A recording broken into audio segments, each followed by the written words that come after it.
नमो अरहन्ताणं नमो सिद्धाणं नमो आयर्याणं नमो वज्रायाणं नमो लोये सवसाहु।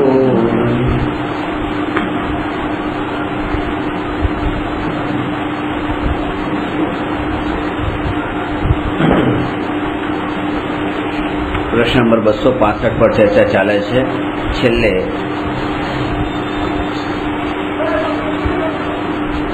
स्वभावनी अपेक्षाए अने पुरुषार्थनी अपेक्षाए ज्ञानी राग भाव करे छे एम मानता अने जाणता होवा छतांय के राग द्वेषना भाव छोड़वा योग्य छे।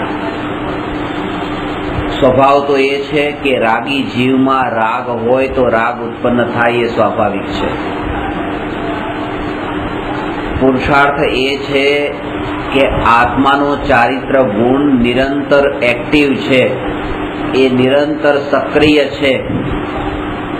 कारण के आत्मा में एक वस्तुत्व नामनो गुण छे। ए वस्तुत्व नामना गुणना लीधे आत्माना दरेक गुण निरंतर पोतानु प्रयोजनभूत कार्य करे छे। तो आ चारित्र गुणनु पण कार्य छे परिणमवू पछी भले ए परपदार्थ में परिणमवू के पोतानामां परिणमवू ए भेद नथी, पण परिणमवू ए एनुं कार्य छे, ए ज एनो पुरुषार्थ छे। ए बात अलग है कि परपदार्थ ने सुखरूप मानीने परपदार्थ में राग करे छे, द्वेष करे छे, अने ज्ञानी परपदार्थ ने सुखरूप न मानीने परपदार्थ में राग द्वेष करता नथी। आ स्वभाव अने पुरुषार्थ आ बंने वच्चे एटलुं अंतर छे। जेम के ज्ञान जे छे ए ज्ञान आत्मानो स्वभाव छे, ए तो स्वभाव छे। એટલે જ્ઞાન ક્યાં છે? આત્મામાં છે। આત્મામાં જ્ઞાનનું હોવું એ સ્વભાવ છે અને જ્ઞાનમાં આત્માનું હોવું એ પુરુષાર્થ છે। ફરીથી આત્મામાં જ્ઞાનનું હોવું તે સ્વભાવ છે तथा ज्ञान में आत्मानु होवू ते पुरुषार्थ छे। आत्मा में ज्ञान ना होवानुं मतलब के गुण जे छे द्रव्य में होय तो अनादिकाळथी होय, पण ज्ञान में आत्मानु होवू एटले के जे ज्ञान जे जाणवानुं कार्य निरंतर चाली रह्युं छे, अनादिकाळथी चाली रह्युं छे, एक समय माटे पण ए जाणवानुं कार्य रोकायुं नथी। ए जाणवानुं कार्य अलग अलग ज्ञेयों ने जाने छे। एक अलग अलग ज्ञेयों में एक बार पण एक ज्ञेय न आव्युं जे ज्ञेय जेनो आ ज्ञान गुण हतो।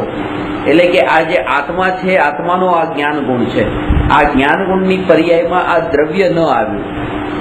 एटले द्रव्यनी शक्तिए पोतानुं परिणमन तो कर्युं। द्रव्यनी शक्ति वपराय तो खरी, पण द्रव्य माटे न वपराय ने परद्रव्य माटे वपराय ए पुरुषार्थनी नबळाई। अने ज्यारे द्रव्यनी शक्ति द्रव्यना माटे ज खर्चाय ने वपराय एनुं नाम पुरुषार्थ। अने ज्ञानी ने ए स्वभाव अने पुरुषार्थ ए बे अपेक्षाए गईकाले आपणे चर्चा करी। ज्ञानी ने पुरुषार्थनी नबळाईथी राग थाय छे। ज्ञानी एम माने छे के परना निमित्तथी राग थतो नथी, तेथी परमा परिवर्तन करवुं योग्य नथी। खास बात ए के तमने पण आ भूमिका अनुसार जो रागादी भाव थाय तो तरत ज आ राग मने थयो छे, आ मारो दोष छे, भूल छे ने, आ राग थयो छे, आ मारी भूल छे, आ वर्तमान पर्यायमां थयेली मारी नबळाई छे। एम विचार बंद करीने हवे पछी आवी जाओ स्वभाव तरफ। એ તમે વિચાર પણ એવો સ્વભાવનો કરશો કે હું તો ત્રિકાળી ધ્રુવ પરમાત્મા છું, હું ત્રિકાળી ધ્રુવ પરમાત્મા છું, આ ત્રિકાળી ધ્રુવ નિજ પરમાત્માથી મહાન જગતમાં બીજું કંઈ નથી, એ વિચાર તમે કરો તો જે રાગ પેલા થયો તો એ રાગ રહેશે જ નહીં. પણ એમ વિચાર તમે કરી રાખો કે આ રાગ બહુ મોટો દોષ છે ને, રાગ તો આવો છે ને, રાગ આવો છે ને, મેં ઘણા રાગ કર્યા, મેં ઘણું પાપ કર્યું ને ઘણા, તો એના કારણે આ રાગ જતો નહીં રહે. રાગના વિચારો તો ચાલુ રહ્યા, રાગના વિચારો ચાલુ રહેવાથી રાગનો અભાવ નહીં થાય.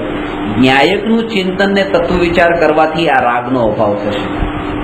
ઉપયોગને ડાયવર્ટ કરવાનો છે, રાગમાંથી ઉપયોગને હટાવીને ન્યાયક તરફ લાવવાનો છે. અને ન્યાયકના વિચારોમાં ઉપયોગ એટલો સ્થિર રહે કે જેથી કરીને જે પરદ્રવ્યના તરફ લક્ષ જતા રાગ થતો હતો એ પરદ્રવ્ય જ્ઞાનમાં જ આવતું નથી, જણાતું જ નથી, દ્રષ્ટિમાં આવતું નથી, ખબર જ રહેતી નથી કે એ પરદ્રવ્ય છે. પણ એનું અંતરમાં એનો પૂરો નિર્ણય એટલો હોવો જોઈએ, તત્વ વિચાર,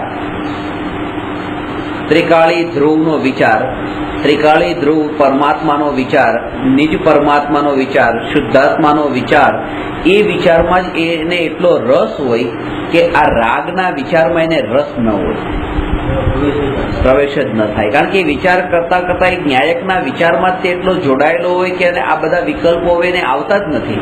એ વિકલ્પો તો એટલે આવતા હતા. મને તમારા પ્રત્યે રાગનો વિકલ્પ ત્યારે આવતો હતો કે જ્યારે હું પોતાના ન્યાયકનો વિચાર નહોતો કરતો. હું ન્યાયકના વિચારોમાં એટલો વ્યસ્ત રહું છું કે મને એ વિચાર જ નથી આવતો કે તમારા નામના વ્યક્તિ આ જગતમાં છે. હવે એ વિચારમાં પણ નથી આવતા તો પછી મને તમારામાં રાગ તો પછીની વાત છે. એકવાર વિચાર આવે તો રાગ થાય, હવે તો રાગ થતો નથી, દ્વેષ થતો નથી. એટલે જ્ઞાનીને રાગ થાય તો પણ જ્ઞાની પુરુષાર્થ કરે છે રાગને ટાળવાનો. એ પુરુષાર્થ શું હોય છે કે રાગ તરફ દ્રષ્ટિ ન કરીને ન્યાયક તરફ દ્રષ્ટિ કરવી.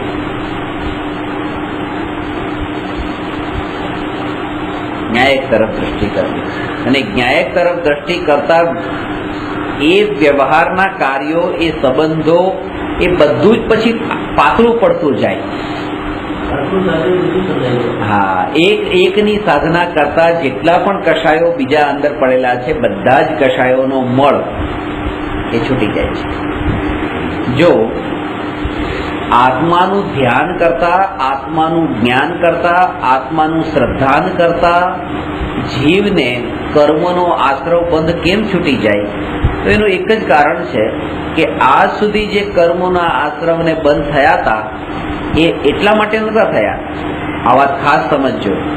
હું તમારામાં રાગ કરું છું એટલે મને સંસાર પરિભ્રમણ થાય છે એના કારણે નહીં, કે મેં તમારામાં રાગ કર્યો એટલે સંસાર પરિભ્રમણ થયું એટલે નહીં, કે મેં કોઈ ત્રીજામાં દ્વેષ કર્યો એટલે સંસાર પરિભ્રમણ થયું એમ નહીં. આ ત્રણેયના માટે જ્યારે મેં ભાવ કર્યા એ સમયે મારો ઉપયોગ ન્યાયકમાં નહોતો. ન્યાયકમાં ઉપયોગ નહોતો એટલે મેં કર્મ બાંધ્યા હતા. કોઈ બીજી વાત જ નથી કે તમે ન્યાયકમાં નહોતા ત્યારે પછી તમે એમાં હતા, બીમાં હતા કે સીમાં હતા, એ સાથે કોઈ મતલબ નથી. કર્મ બંધન થયું છે ને પરિભ્રમણ થયું છે કારણ કે ઉપયોગ ન્યાયકમાં નહોતો. હવે અહીંયા એ જ કહે છે કે હવે તમે એ, બી અને સી એ બધામાં જે ઉપયોગ ભમે છે એમાંથી હવે હટાવીને ન્યાયકમાં ઉપયોગ કરી દો તો જે મૂળ કારણ બંધનનું હતું એ કારણ છૂટી જતા હવે એ જ પછી મુક્તિનું કારણ બનશે. ન્યાયકમાં ઉપયોગનું સ્થિર ન થવું એ બંધનનું કારણ હતું, હવે ન્યાયકમાં ઉપયોગનું સ્થિર થવું એ મુક્તિનું કારણ થયું.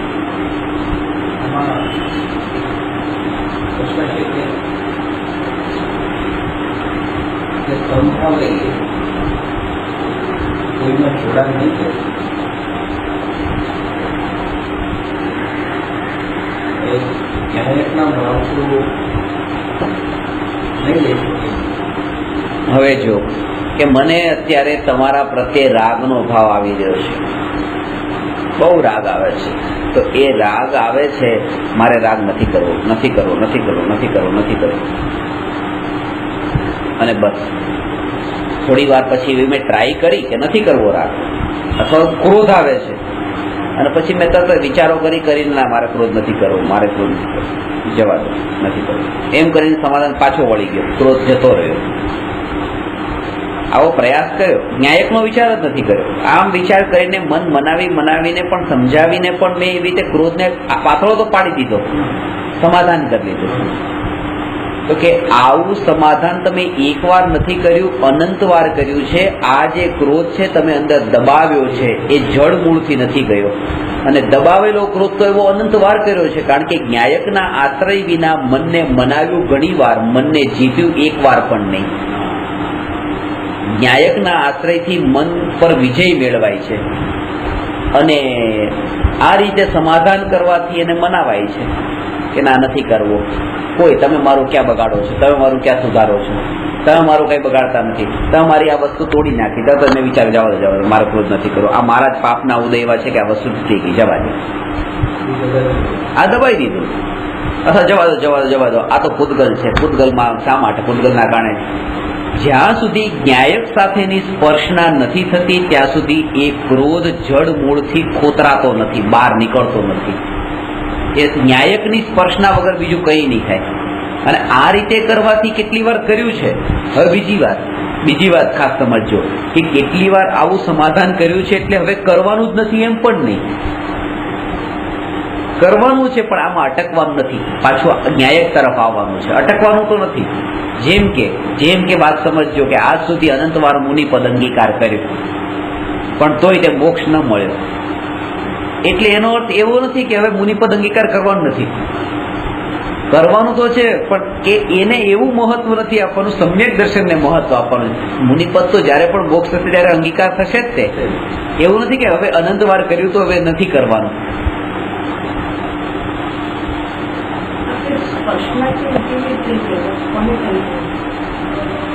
સ્પર્શનાનો અર્થ એ છે કે એ વખતે પોતે જે સ્પર્શના કરે છે તે પોતે પોતાને પણ ભૂલે છે, અને જેની સ્પર્શના કરે છે એના જ અનુભવમાં એવો લીન છે કે પોતાને પણ ભૂલીને એમાં લીન છે. એનું નામ સ્પર્શના છે. અને એ આનંદ છે, એ અતિન્દ્રિય આનંદ છે. એને એ વિકલ્પ પણ નથી કે સ્પર્શના કરનાર કોણ છે. સ્પર્શના કરનાર કોણ છે એ વિકલ્પ ઉત્પન્ન થવો, એ જ જેની સ્પર્શના થઈ રહી છે એવા અતિન્દ્રિય આનંદનો ઘાત થઈ ગયો એમ સમજવું. અરે આ અનુભવ જ સ્પર્શના છે. હવે બે શબ્દોના ભેદમાં નહીં પડો.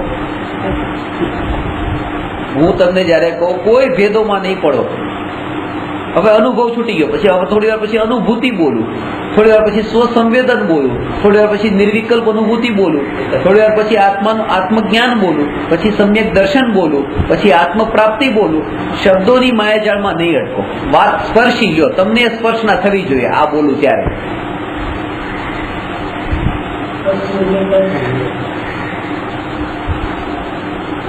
સ્પર્શનામાં એ વિસ્મૃતિ.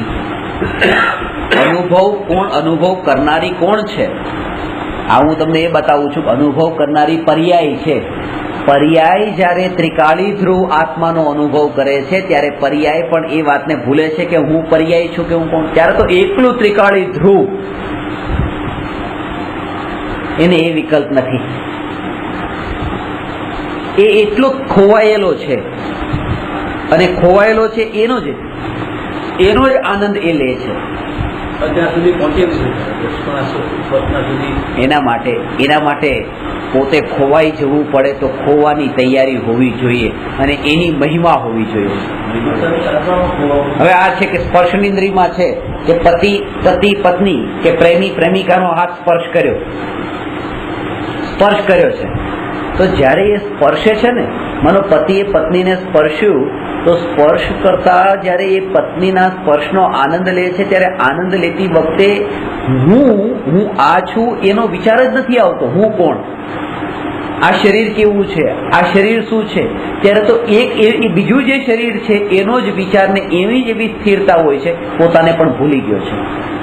અને જો એને એમાં પોતાનું એકવાર પણ સ્વરૂપ યાદ આવે કે હું આ છું, કે મારું નામ આ છે, તો તરત જ સામેવાળી જે સ્પર્શના છે એનો આનંદ છૂટી જશે. એટલે પર્યાય જે છે જે સ્પર્શળા કરવા વાળી છે, અને કોનો સ્પર્શ કરે છે? પર્યાય દ્રવ્યનો.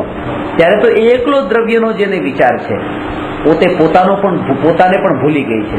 પોતે હું કોણ છું, કેવી રીતે પરિણમી રહી છું, એ જો વિકલ્પ ઉત્પન્ન થાય તો દ્રવ્યનો જે આનંદ આવતો હતો એ આનંદમાં ત્યાં ખંડ પડી ગયો, ત્યાં વિકલ્પ થઈ ગયો, ત્યાં આનંદ ઘવાઈ ગયો, છૂટી ગયો. તો ત્યારે બે વસ્તુ કે ત્યારે એને પોતાની એવી મહિમા નથી જેટલી એ પત્નીની મહિમા છે. પત્નીની મહિમા જેટલી વધારે છે એટલું જ તે પત્નીની સ્મૃતિ અને પોતાની વિસ્મૃતિ થઈ શકી છે.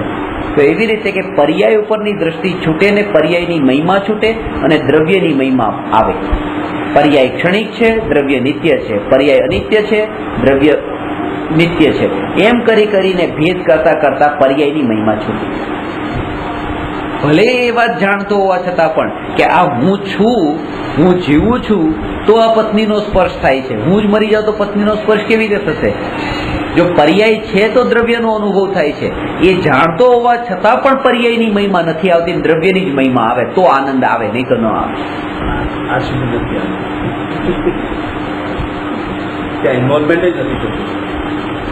એનું કારણ એ છે કારણ કે એકલું જે સામાન્ય જ્ઞાનનું જે વેદન, એ વેદન જે અનુભવમાં આવવું જોઈએ એ નથી આવતું. એકલું વેદનનો અર્થ એ છે કે જ્ઞેયો જે છે એ જ્ઞેયોમાં જે ચેતન અને અચેતન એવા બે જ્ઞેયોના ભેદ છે, એ જ આ ચેતનપણાના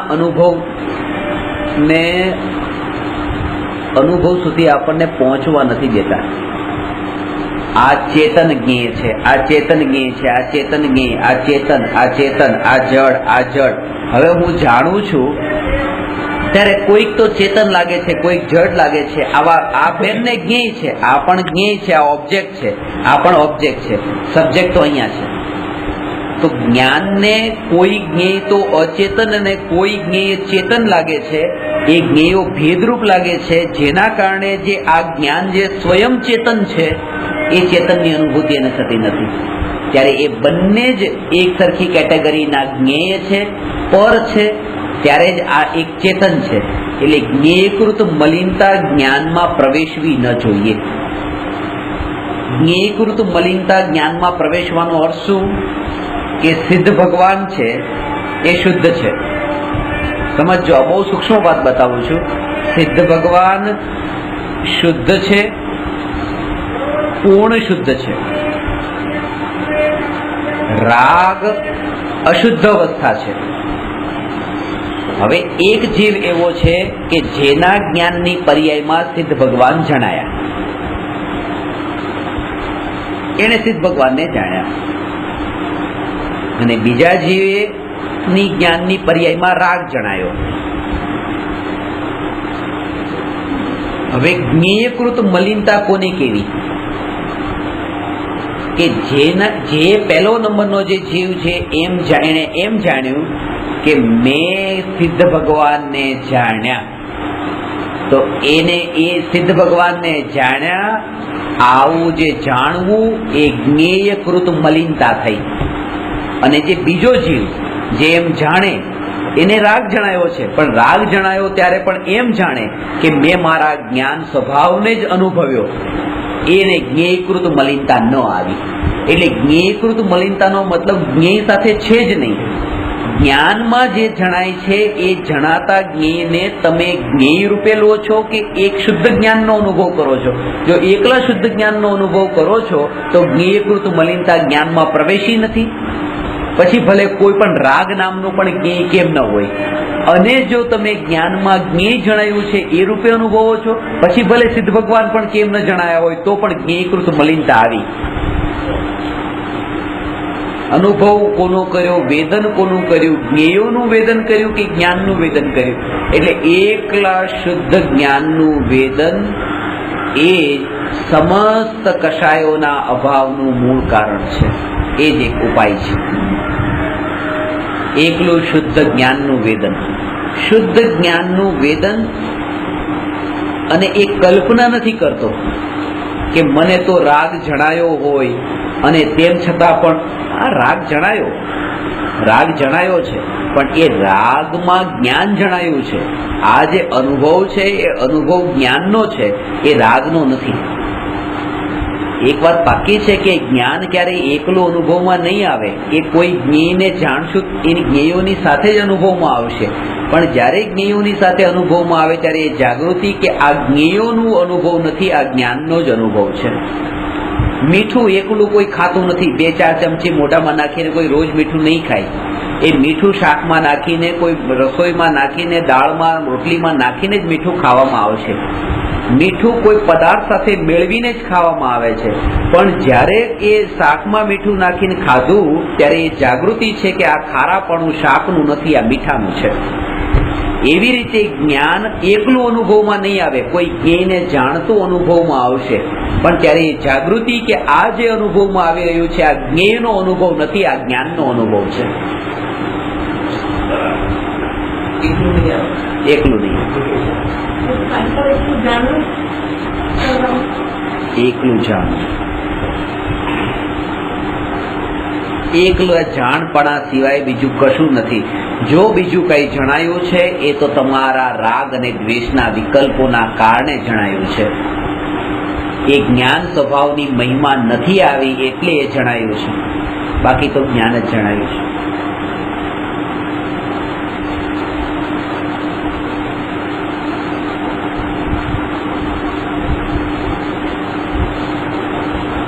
જ્ઞાન એક રૂપ છે, જ્ઞેય અનેક રૂપ છે. એક જ જ્ઞાન અનેક જ્ઞેયોમાં વ્યાપે, અનેક જ્ઞેયોને જાણે, તેમ છતાં પણ પોતાનો સ્વભાવ તો દરેક જ્ઞેયોને જાણતી વખતે બસ એક વેદન વેદન વેદન વેદન વેદન વેદન વેદન એનું પોતાનું નિરંતર ધારારૂપ કાર્ય ચાલુ છે. એને એની સાથે કોઈ મતલબ નથી કે આ વેદન કયા જ્ઞેયનું થયું, આ વેદન કયા જ્ઞેયનું થયું. એને તો વેદનથી પ્રયોજન છે ને એ વેદનનું નામ જ્ઞાન છે. એકલા વેદન નો જે અનુભવ છે એ જ આત્માનો અનુભવ છે.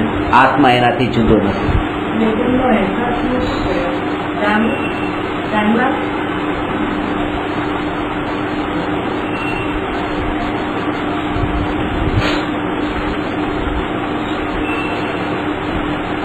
કારણ કે જ્ઞેય જે છે એ જ્ઞેયનું વેદન, એ જ્ઞેય તરફનો ઉપયોગ હજી જ્ઞેયોમાં જોડાયેલો છે. ઉપયોગમાં નથી જોડાયો. જ્ઞાનમાં નથી જોડાયું.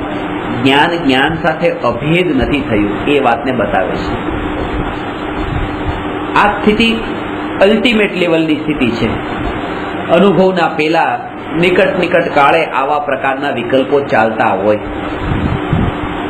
અનુભવ થવાના અમુક સમય પહેલા આ જ વિકલ્પો ચાલતા હોય, બીજા કોઈ વિકલ્પ ન હોય.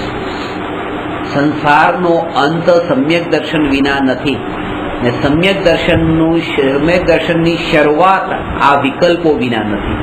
આ વિકલ્પો ચાલતા હોય. હું શુદ્ધ જ્ઞાન, પણ બાકી બીજા વિકલ્પો પણ નહીં કરવા. એટલે આ વિકલ્પ નહીં કરવા કે મેં બહુ રાગ કર્યા છે, બહુ દ્વેષ કર્યા છે, મેં બહુ પાપ કર્યા છે, મારામાં તો બહુ ગુસ્સો છે, મારામાં ઘણા વિકારી નહીં. હવે આ બધી કથાને ભૂલી જાઓ. હું ત્રિકાળી ધ્રુવ પરમાત્મા. આ તો અનુભવથી તમને બતાવું છું કે ક્યાંક મારું પ્રવચન હોય કે જેમાં કર્મ ગ્રંથ બતાવવાનું હોય કે આ જીવે 8 કર્મના ફળને કેવા કેવા ભોગવ્યા ને એ બતાવીને ઊભો થાવ. એ વખતે મને અંતરમાં જે શાંતિ લાગે એના કરતા વધારે શાંતિ ન્યાયકની મહિમાવાળું જે પ્રવચન આપવાનું હોય એ ઊભો થાવ તો એમાં વધારે શાંતિ લાગે. ખાલી એક બોલવામાં પણ એ અંદરની સ્પર્શના કેટલી મહિમા લાવે છે સ્વભાવની. કારણ કે કોને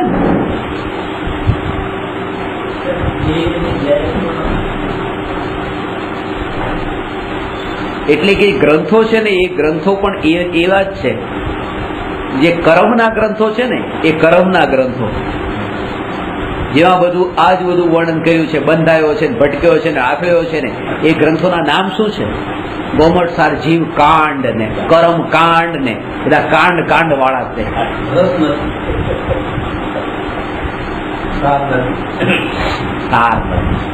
સમય સાર, નિયમ સાર, પ્રવચન સાર, રયણ સાર,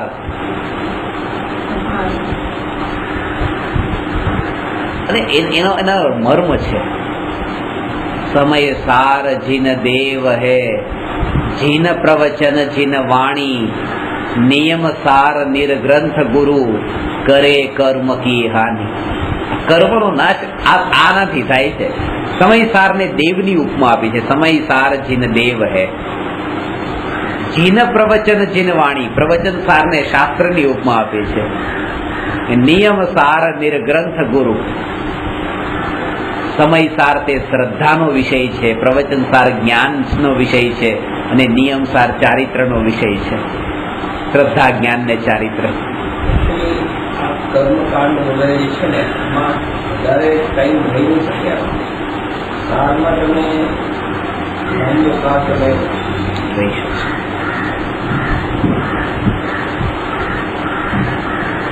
આજે વેદનની જે વાત કરી, એકલું વેદન, એકલું જાણપણું, એ જાણપણા સિવાય બીજું કશું જ નથી ત્યાં.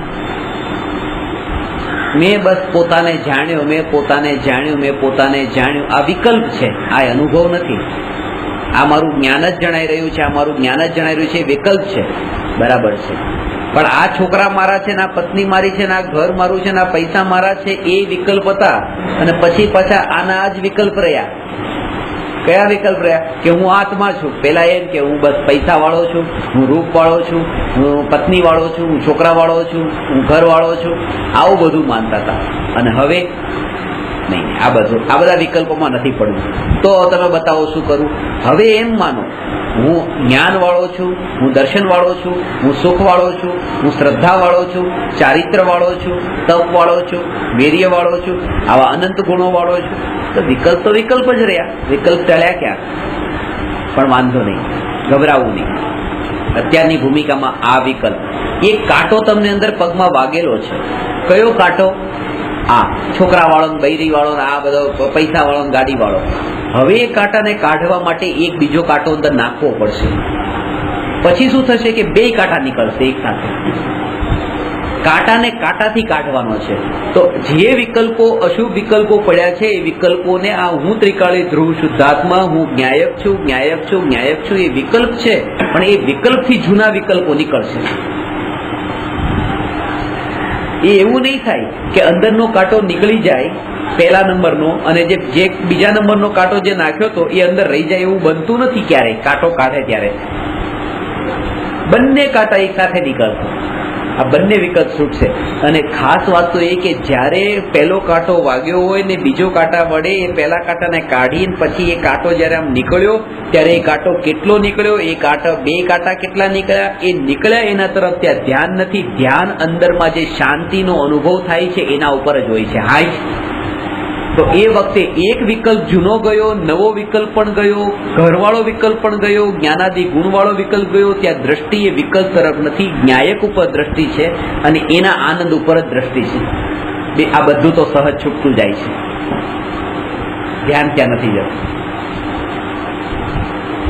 ગભરાવાનું નહીં. વિકલ્પ આવા આવશે. આ જ વિકલ્પોથી સાધના કરવાની છે. હજુ એક વાત ખાસ કહું કે આ જે છોકરાને પૈસા ને ગાડી વાળા જે વિકલ્પો હતા એને ટાળવા માટે તો આ વિકલ્પ બુદ્ધિપૂર્વક કર્યા હતા. હું આત્મા છું ને, પણ આ બંને વિકલ્પોને ટાળવા એ બુદ્ધિપૂર્વક નથી, એ સહજ છે. એ સહજ છે. એના માટે ઉપયોગને જોડવાની જરૂર નથી. હા, એ ઉપયોગને જોડવાની, ઉપયોગને જોડ્યા વગર એ વિકલ્પો છૂટવાના છે. એવું વિકલ્પ, જેમ કે પહેલા મેં વિકલ્પ કર્યો, મારા ઉપયોગને જોડ્યો, ઉપયોગને જોડીને હું જ્ઞાયક છું, હું શુદ્ધ છું, હું બુદ્ધ છું, આ વિકલ્પ કર્યો, એમાં ઉપયોગને જોડ્યો. તો હવે જ્યારે નિર્વિકલ્પ અનુભૂતિ થાય છે ત્યારે ઉપયોગને હું આવો, એમાં ઉપયોગ જોડાતો નથી. જ્યારે એ કાંટો જે વાગ્યો છે એ કાંટાને કાઢવા માટે બીજો કાંટો અંદર નાખ્યો, હવે જ્યારે કાઢવાનો છે ત્યારે એમાં ઉપયોગને જોડવાનું નથી. આપણે ઉપયોગને ક્યારે જોડીએ છીએ? અંદર કાંટો નાખીએ ત્યારે. બહાર કાઢીએ તો ફટ નીકળી ગયો. ત્યાં એટલી સ્થિરતા રાખવાની જરૂર નથી પડતી. એ સહજ છે. એટલે વિકલ્પો ઉપયોગ જોડાયેલો હોય છે. વિકલ્પોના છૂટવું એ સહજ છે. એ સહજ કેમ છે કે સ્વભાવનું વેદન થતું હોય એના બળ પર આ વિકલ્પોનો છુટકારો સહજ થઈ જાય છે.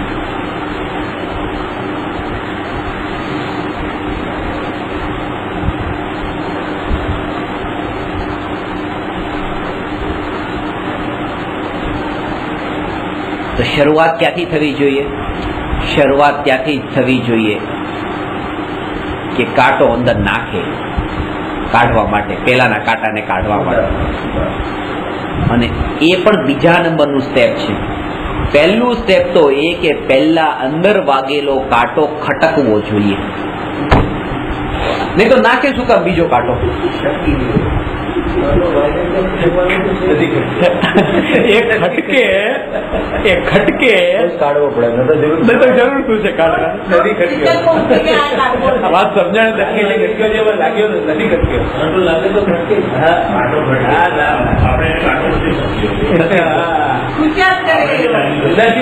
તમે જે સમજ્યું તે સમજ્યું. સાર ખાલી એટલો છે કે પેલા વાળો કાંટો જો ખટકે તો જ બીજો કાંટો અંદર નાખે તો જ કાઢવાનું મન થાય ને. ખટકે જ ના તો કાઢવાનું મન થાય. કાંટો લાગે તો કાઢવાનું મન થાય. ખટકવો જોઈએ, પહેલા આ ખટકવું જોઈએ. એટલા માટે શું શું ખટકવું જોઈએ? ઘર મારાથી ચાલે છે એવું કરતા પણ ખટકવું જોઈએ. ઘરની જવાબદારી સંભાળવી જોઈએ. મારે હું નહીં સંભાળું તો કોણ સંભાળશે? આવા વિકલ્પો ખટકવા જોઈએ. આ ઘરમાં રહું છું તો મારે ઘરનું થોડુંક તો ધ્યાન રાખવું ને, એવા વિકલ્પો ખટકવા જોઈએ. આ બધું ખટકવું જોઈએ પેલા તો. અને એ ખટકે તો પછી ન્યાયકના વિકલ્પ.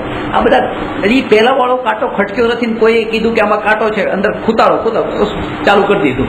પોતાને ખબર જ નથી કે પોતાને ખટકે છે. આ ખટક્યા વગર બીજાને ખટક્યો તો બીજાએ કાંટો નાખ્યો એ બધું બરાબર છે, પણ પોતાને ખટક્યો નથી, બીજાનું જોઈ જોઈને પોતે અંદર નાખવા માંડે છે. આ ગડબડ છે. એટલા માટે કાંટો નીકળતો નથી.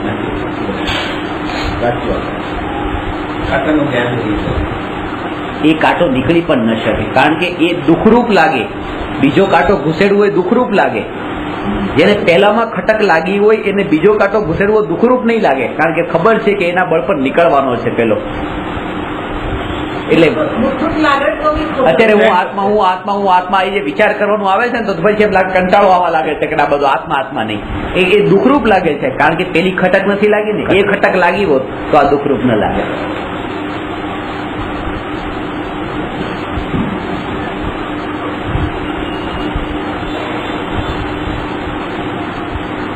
સંસારમાં એને સાથી જોઈએ છે, ધર્મમાં પણ સાથી જોઈએ છે.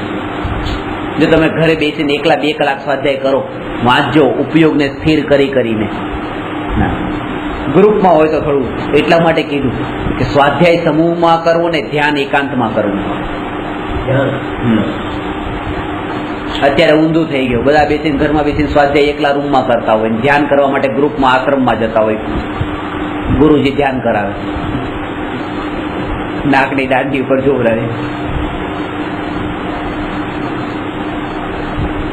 સ્વાધ્યાય સમૂહમાં કરવો, એમાં વિચારોનું આદાન પ્રદાન થશે.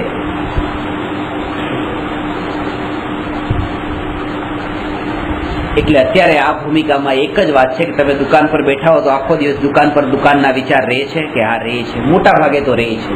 બીજા બધા વિચારોમાં નથી પડતા. જમવા બેઠા હોય ત્યારે જમવાના વિચારો રહે છે. જે નિમિત્તમાં રહીએ છીએ એ નિમિત્તના વિચારો રહે છે. આ ભૂમિકામાં એક જ જરૂરી છે કે બસ હવે સત્સંગમાં રહો. કારણ કે એવા થઈ જઈએ છે ને, જ્યાં રહીએ એવા થઈ જઈએ છે, તો બસ આમાં રહો. તો પછી તો આવા પણ થશું. અત્યારે આ તત્વ વિચાર ને ચિંતન ને બધું બરાબર. પેલા તો આ યોગ નહીં છોડો, બસ હજુ વધારો. 2 કલાક છે, 4 કલાક કરો, આખો દિવસ કરી નાખો. જેટલો બને એટલો સ્વાધ્યાય કરો, સવારથી રાત સુધી કરો. નોન સ્ટોપ ચાલતો એવો ચાલવા દો. એ નિયમ કરીને નથી આવવું હવે એમ કે ચલો આટલા વાગે બંધ કરવું છે. ધારા પ્રવાહથી સ્વાધ્યાય કરતા રહીશું. એક શિબિર એવી રાખો, શરૂઆત જો આવી કરવામાં આવશે નહીં તો પછી ક્યારે? અત્યારે નહીં તો. અને એવી ધારા એવી ચાલતી રહી કે આ યોગની જરૂર છે ને આ યોગમાં રહીને તે પરિણામો જે અંદરના જે બિલકુલ ગાઢ થઈ ગયેલા છે, જે હલતા પણ નથી, જેમ કે પેટનું પાણી પણ નથી હલતું આ નરકના દુઃખ સાંભળીને. એક હતો રાજા ને એક હતી રાણીની જેમ કથા સાંભળતો એમ કે નરકમાં આવા દુઃખ ભોગવ્યા છે. આપણી વાત નથી લાગતી.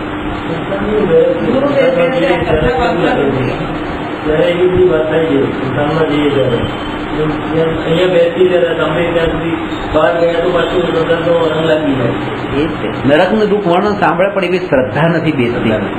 સ્વર્ગનું આ શ્રદ્ધા નથી લાગતી એવી. જેમ આ નજરની સામે આ બધું દેખાય છે, જેમ શ્રદ્ધામાં આવે છે કે દુકાન પર જાઓ અને સાંજે પાછો આવું તો કઈ ખિસ્સામાં લઈને આવવું, એવી જે શ્રદ્ધા છે એવી શ્રદ્ધા નથી કે શાસ્ત્ર સ્વાધ્યાયના ફળમાં કંઈક તો લઈને આવીશ, સંસ્કાર લઈને આવીશ. કારણ કે આંખેથી દેખાતું નથી ને પેલું આંખેથી દેખાય છે. અને આને તો ઇન્દ્રિય જ્ઞાન છે એટલે ઇન્દ્રિયોથી જે દેખાય એ લાગે છે. શ્રદ્ધા કે એકત્વ છૂટશે, પર પદાર્થનો અતિન્દ્રિય આનંદ પ્રગટ થશે, એવી શ્રદ્ધા ક્યાં છે? શ્રદ્ધાઓનું બળ એવું હોય. એટલા માટે જૈન દર્શનમાં જ્ઞાનને ચારિત્ર કરતા પણ પહેલા શ્રદ્ધા રાખી છે. મહાવીર ભગવાન ઉપર શ્રદ્ધા રાખો, જ્ઞાનીઓ પર શ્રદ્ધા રાખો. શ્રદ્ધાનો અર્થ જ એ બતાવ્યો છે કે એક એવો વ્યક્તિ કે જેને અનુભવ થઈ ગયો, સંસારના ક્ષણિકપણાનો બોધ થઈ ગયો ને આત્માનો અનુભવ થઈ ગયો અને એ ધ્યાનમાં સ્થિર થઈ ગયો. તમને કંઈ નથી થયું, પણ જેને આવું થયું છે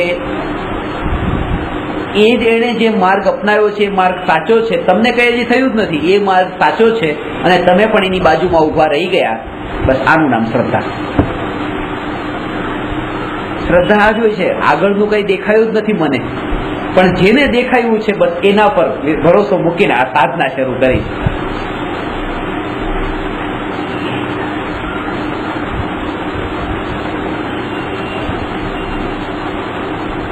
નવી નવી દુકાન ખોલી હોય મહિના સુધી ન ચાલે તો બંધ નહીં કરી દે. હવે આને બીજી રીતે કઈ કરીએ, ત્રીજી રીતે કઈ કરીએ. એટલે શાસ્ત્ર સ્વાધ્યાય કરવા માટે આવો તમારો આમાં મન ન લાગતું તો અમે બીજી રીતે સ્વાધ્યાય કરાવશું, ત્રીજી રીતે સ્વાધ્યાય કરાવશું, પણ બંધ નથી કરવાનો, આ ચાલવું જોઈએ. નિરાશ નથી થવાનું. એ જીનાગમ તો અગાધ છે, પાર ક્યાં આવે એમ છે. સરવાર સિદ્ધિના દેવો 33 સાગરો પર વર્ષો સુધી પણ ધર્મની ચર્ચા કરે છે અને એક ટોપિક રિપીટ નથી થતો. કન્ટિન્યુઅસ, બીજી કોઈ વાત નહીં. એટલા માટે આ કલાકના સ્વાધ્યાયમાં અટકી જઈએ એમાં આપણને એમ થાય કે બસ ઘણું કર્યું, બસ હવે ઘણું કર્યું, હવે ચલો 8 કલાક દુકાન કરો, દુકાનદારી.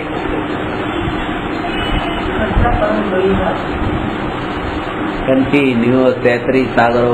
અને આવું એને જ થાય છે જેનો આવતો ભવ એ જેને મોક્ષે જવાનું હોય છે. આ એકાવતારી હોય છે દેવો. આ છેલ્લો દેવનો ભવ હોય છે, પછીનો ભવ મનુષ્યનો હોય છે, મોક્ષે જવાના હોય છે. એ દેવો આ 33 સાગરો પંપ સુધી તત્વની ચર્ચા કરે છે. થાકતા નથી, કંટાળતા નથી, આળસ બગાસા આવતા નથી અને ચર્ચા બીજી વખત રિપીટ થતી નથી.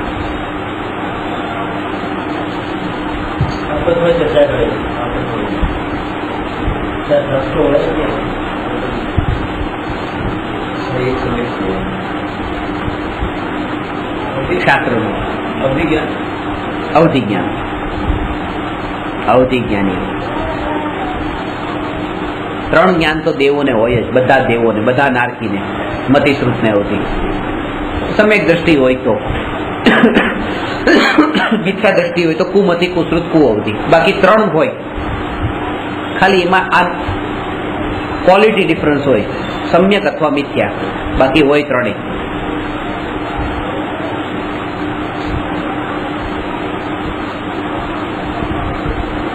ત્રણ જ્ઞાન છે. નિરંતર આ તત્વની ચર્ચા, બીજી કોઈ વાત નહીં.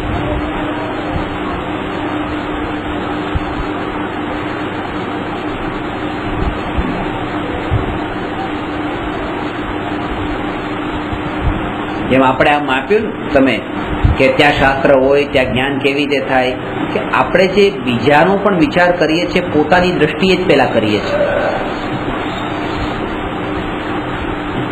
આપણે ઓપિનિયનના ચશ્મા કાઢો.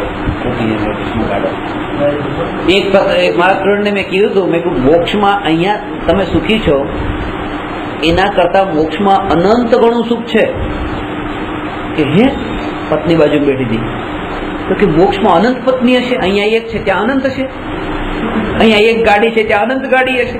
કારણ કે અહીંયા કરતા અનંત ગણું એટલે કીધું અનંત ગણું એટલે તમે આઈની જ ક્વોલિટી ને ક્વોન્ટિટીમાં ત્યાં ગણો છો એમ નહીં, ક્વોલિટી જ ચેન્જ થઈ જાય છે. સુખની પરિભાષા જ પોતાનું એ માપદંડ જે છે ને એ જ ખોટું છે. એ અતિન્દ્રિય આનંદને માપ, કારણ કે પોતે પોતાનું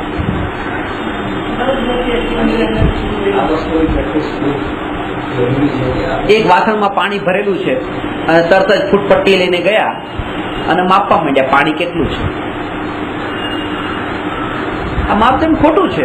પાણીને લીટરમાં માપવાનું હોય, એને ફૂટપટ્ટી થોડું મુકાય, ફૂટપટ્ટીથી માપે છે પાણી કેટલું છે, એનું માપદંડ ખોટું છે. એ જ રીતે અત્યારે જે માપીએ છીએ આપણે જે અતિન્દ્રિય આનંદને અતિન્દ્રિય સુખને ને સમ્યક દર્શનને ને એ બધું જ માપદંડ આપણા ઓપિનિયનથી આપણા દ્રષ્ટિકોણથી રહે.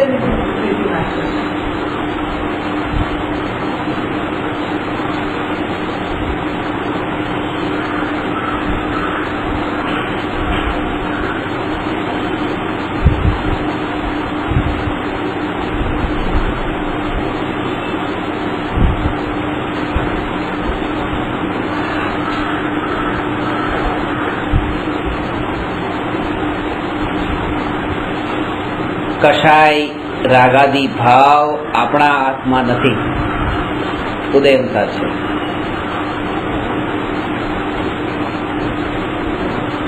આગળ હવે બતાવે છે, જો ત્રીજો પોઈન્ટ છે કાળ લબ્ધિ. આ કાળે આવો ભાવ આવવાનો તો આવી ગયો, એટલે કે ભાવ જે કાળે આવે એ કાળે આવ્યો. હવે એ તો એ કાળે જ આવવાનો હતો, એ પણ ફિક્સ હતું. મને રાગ થયો, તમારા પ્રત્યે રાગ થયો, મારા પુરુષાર્થની નબળાઈથી રાગ થયો, અને આટલી ઇન્ટેન્સિટીનો રાગ થયો, અને સવારે 7 વાગે થયો, તો 8 વાગે કેમ ન થયો, 9 વાગે કેમ ન થયો? નહીં, 7 વાગ્યાનો જ એ રાગનો કાળ હતો. હવે એ રાગનો કાળ ગયો, હવે કોઈ બીજા ભાવનો કાળ આવી ગયો. એ પર્યાયોના નિરંતર નવા નવા ભાવોનો કાળ પાકે છે. આ એના જેવું છે. ફિલ્મના પડદા પર જેમ જે સમયે દ્રશ્ય બદલાતા જાય ને દેખાતા જાય, એવી રીતે આ આત્મામાં પણ કષાયોની રીલ છે. જેવો જેનો કાળ પાકે એ દ્રશ્ય એ કષાય આપણને બહાર દેખાય છે. હોય છે બધું અંદર જ ભરેલો કચરો, એક સમયમાં એક ભાવ આપણને બહાર દેખાય છે વ્યક્ત.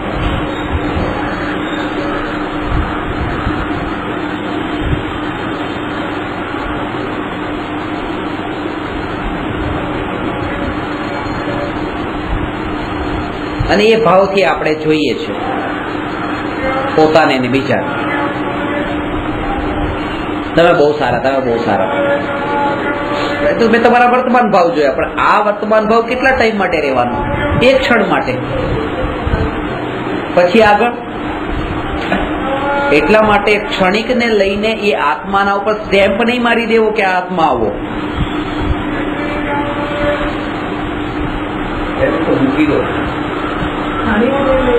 ક્ષણિક એટલે કે આ ક્રોધ, તમે ક્રોધ આવ્યો, તમે તો ક્રોધિત છો. અરે ત્રિકાળી આત્મામાં એ તો એક સમયની પર્યાય હતી. આ તો ક્રોધ તો એના કારણે મેં આખા આત્માને એવી રીતે ક્રોધી કહી દીધો. હા, મારી શ્રદ્ધાની ભૂલ થઈ. એ કઈ ક્રોધી ન થયો, એ તો ત્યારે પણ જ્ઞાન વાળો જ રહ્યો, ક્રોધ વાળો ન થયો.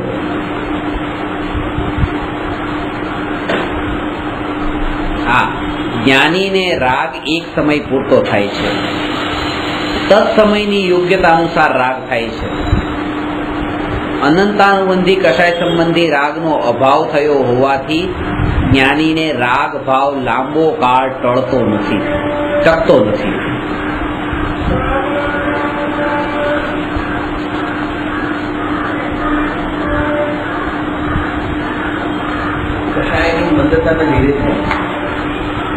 કષાયની મંદતાના લીધે અને સ્વભાવનો આશ્રય છે એના લીધે. તરત સ્વભાવનો આશ્રય લઈ લે છે એટલે પેલો ભાવ જતો રહે છે. સ્વભાવના આશ્રય વિના એ ભાવ ન છૂટી શકે, એ ટકી જ જાય. નહીં તો એ કેમ ટકતો નથી? કારણ કે સ્વભાવનો આશ્રય છે. એનું ભાવ ભાષણ ને વેદન છે, ખાલી બોલવા પણ નથી. ખાસ વાત એ સમજજો.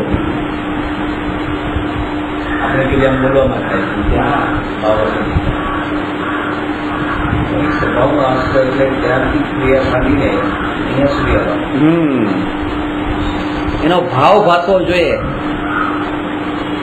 ખાલી એટલું જ બોલું, મીઠો છે ને પીળો છે, બસ. ત્યાં તમને અંદરમાં એકવાર વિચાર તો આવી જ ગયો હશે કે જે મીઠો હોય, પીળો હોય, ચીકણો હોય, ડબ્બામાં હોય, આ ગોળ છે. એક આટલું બોલતા એનું ભાવ ભાષે છે તમને. આ જ્ઞાન વાળો હોય, દર્શન વાળો હોય, શું એ કહેતા આત્માનો ભાવ નથી ભાસતો. એટલા માટે નથી ભાસતો કારણ કે પેલો ગોળ ચાખેલો છે, દેખેલો છે, અનુભવેલો છે. આ અનુભવ્યો નથી ને એટલે ભાવ ભાષણ થતું નથી. પણ એ ભાવ ભાષણ થઈ શકે છે અનુમાનથી, થઈ શકે.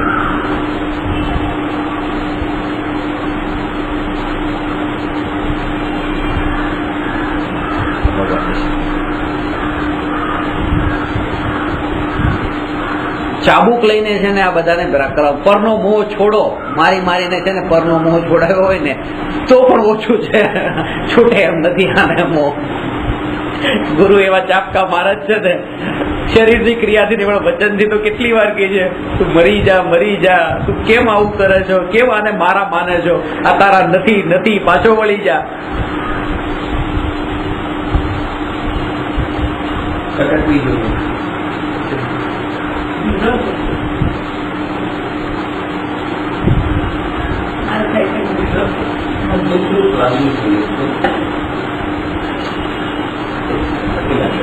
એ ભાવ ક્ષણભર માટે છે. કાળ કોઈ પણ રાગાદી ભાવ આવ્યા, કાળ લબ્ધિનો અર્થ એ છે કે જ્ઞાનીને જે ભાવ આવે છે એ ક્ષણભર માટે હોય છે, પણ એ ભાવને લઈને તમને કેટલા ભાવ થઈ જાય છે એ લાંબા કાળ માટે રહી છે.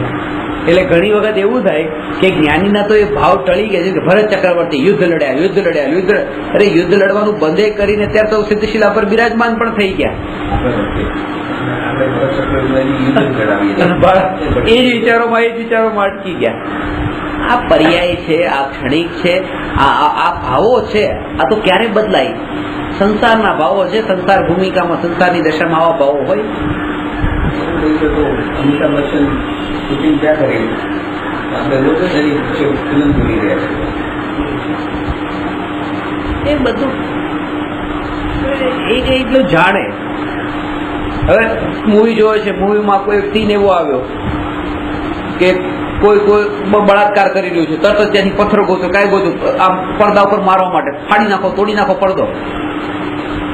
ભાઈ તું પિક્ચર જોવા માટે 10 રૂપિયાની ટિકિટ લઈને પડદો ફાડવા ગયો છે કે આ જોવા ગયો અને તારે ગુસ્સો ત્યાં કાઢવાનો છે? રીલ તો પાછળ છે, માથાની પાછળ મારે છે, તોડી નાખો, ફાડી નાખો. અને આ કઈ હકીકત થઈ છે? જે હકીકતમાં બળાત્કાર કરે એ વિડીયો ઉતારે છે. આ તો ખોટું ડુપ્લિકેટ છે કે સમાજમાં આવું થતું હોય છે, એને ખાલી બતાવે છે. આ આટલો ગુસ્સામાં આવી જાય છે, આટલો આકુળ વ્યાકુળ થઈ જાય છે.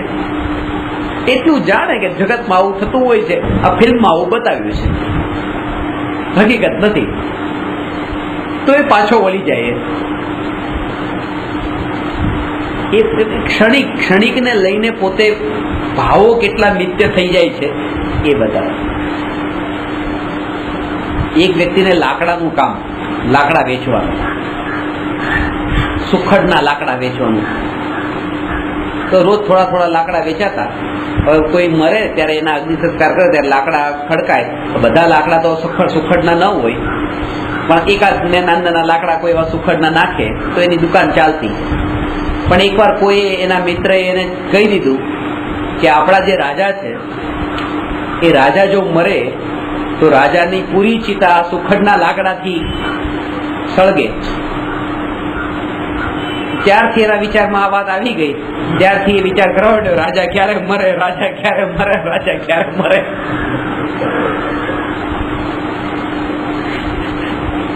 એનો કઈ મતલબ નથી, મારા લાકડા વેચાય એની સાથે મતલબ છે. રાજા ક્યારે મરે, રાજા ક્યારે મરે. રાજાને કઈ થતું નથી આ આખો દિવસ, કારણ કે એને વાત બેસી ગઈ કે રાજા મરે તો મારા બધા લાકડા વેચાય. એમાં એવું થયું કે રાજાને સદનસીબ કે કદનસીબ થી વાઇબ્રેશન અસર કે કઈ પણ કે રાજા બીમાર પડ્યા. રાજા ક્યારે મરે ક્યારે રાજા બીમાર પડ્યા. આ ખુશ થયો કે હાશ હવે રાજા મરશે. ત્યાં વૈદ આવ્યા. વૈદ્ય રાજાને કીધું કે મહારાજ હવે તમારા છેલ્લા દિવસો છે, પણ એક ઉપાય છે, તમે બચી શકો કે તમારી જે અત્યારે બેડ રેસ્ટ ઉપર છો, તમારી પથારીની બાજુમાં સુખડનું ધૂપ કરવામાં આવે તો તમારું જીવન બહુ લાંબુ ચાલે. આ માણસને સમાચાર મળ્યા, એને વિચાર આવ્યો કે રાજા મરે તો લાકડા એક દિવસ જ વેચાય અને રાજા જીવે તો રોજ લાકડા વેચાય.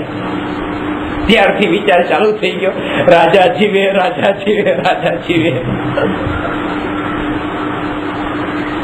હકીકત એ છે કે એને રાજા મરે એની સાથે મતલબ નથી, જીવે એની સાથે મતલબ નથી, એને એના લાકડા વેચાય એની સાથે મતલબ છે. આ ભાવો કેવા બદલાય છે, મરે મરે મરે મરે એમાંથી જીવે જીવે જીવે, આ ક્ષણિક ભાવો છે. એ કાળે એ ભાવ હતા, આ કાળે આ ભાવ. આ કાળ લબ્ધી બતાવું છું, કાળ પલટાતા ભાવો પલટાઈ જાય છે, ભાવો ટકતા નથી. એટલે એ ભાવને પકડીને નહીં બેઠા રહ્યો, જે ભાવ પણ આવ્યા એને છોડો. એક કાળ એટલે એક સમય, એક કાળના ભાવને લઈને ત્રિકાળીને ભૂલી જવો એ સૌથી મોટો અપરાધ છે. આ ક્રોધનો ભાવ થયો, આ એક સમયનો ભાવ છે, આ એક કાળ માટેનો છે. એ ત્રણેય કાળમાં ટકવા વાળો નથી, વર્તમાન કાળ પૂરતો છે. એક વર્તમાન કાળના ભાવને લઈને ત્રિકાળ ટકી રહેવા વાળા ન્યાયકને ભૂલવો આ સૌથી મોટો અપરાધ છે. જ્ઞાની આ અપરાધ કરતા નથી, એટલે જ્ઞાનીને પણ ભૂમિકા અનુસાર રાગ થાય, પણ જ્ઞાની ત્રિકાળીનો આશ્રય લે છે, જેથી કરીને આ રાગ પણ કાળાંતરે નષ્ટ થવાનો છે. ચોથો સમવાય છે નિમિત્ત. પૂર્વે કરેલા ચારિત્ર મોહની કર્મના ઉદયના નિમિત્તથી જ્ઞાનીને રાગ થાય છે. જો કે જ્ઞાનીને દર્શન મોહની કર્મના ઉદયનો અભાવ થયો છે, પણ ચારિત્ર મોહની કર્મનો ઉદય ભૂમિકા અનુસાર વર્તે છે.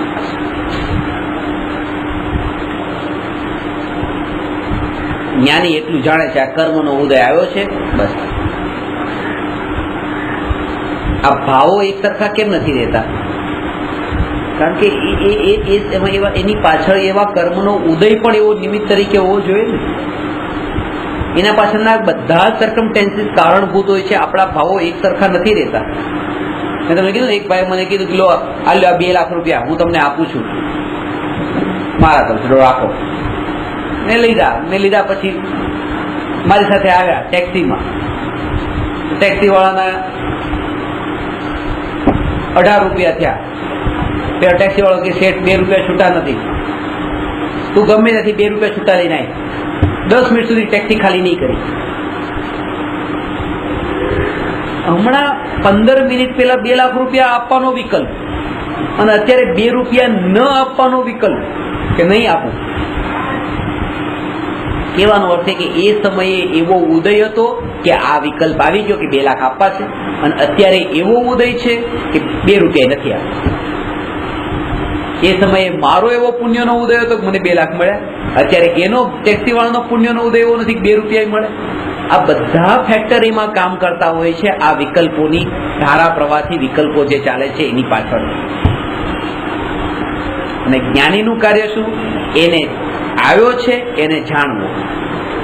ગયો પછી એની પાછળ દોટ નહીં મૂકવાની. આવેલો ભાવ, ક્રોધનો ભાવ આવ્યો છે, જાણી લીધો. પછી ગયો તો પછી ક્રોધ આવ્યો તો એમ નહીં, પતી ગયું. એનું નામ વિચરે ઉદય પ્રયોગ છે. જે આવે છે એને જાણી લે છે સહજ. અજ્ઞાની એની પાછળ ભાગે છે. હા,